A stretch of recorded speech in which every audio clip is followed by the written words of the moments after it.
Yaa maallaquma dhabne wallahi maal jechuudha. Dabana maallaqni dhabamee namni heddummaatafeetu jira warra. As maallaqaalleen dhabamte. Yeroo dalaguma akka markannata maallaqa nu baasa.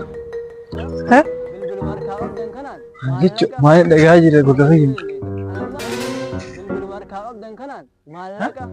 Bilbiluma bichaadhamu. Allah. Wangari kam dhaqee diin gaafadha.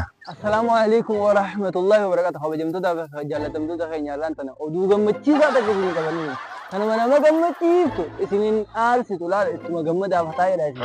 Maali jennaan irraan tana bilbiluma harkaa qabdan kanaan maallaqa argachuu ni dandeessan. Ani amma akka maallaqa argattan amma bilbila harkaa qabdan kanaan akka maallaqa argattan amma ittiin hin qabadha. Maaliif jennaan bilbiluma kana bachaadhaan amma maallaqa akka ajaa'ibatiin argattan. Beeksisa ammaan tana beeksisu jirra.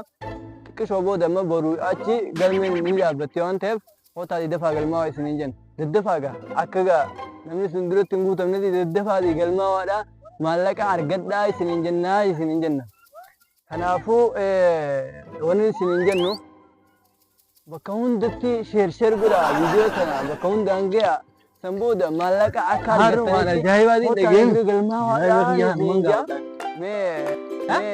Saahiba kiyya maal jette mee ranaa deebi galmaa'uudhaan fadhe laa dalagaan barbaadaami dalagaa anamma dalagumaan dhabete maallaqa na argamsiisu maallaqa argachuu dandeessu dalagaa baxaamitti dalagaa bareedduudhaa miti dalagaa bareedduudha bilbila bichaadhaan amma maallaqa akka ajaa'ibatti argata amma bilbila kana fuutee magaalaa geessite dukkaanaa geessiteetuma gatii ittiin gaafatta gatii ittiin bitte gijaa gaafatte san booda siif himanii ittiin gurguratta maallaqa akka ajaa'iba maallaqa argatte mun argatte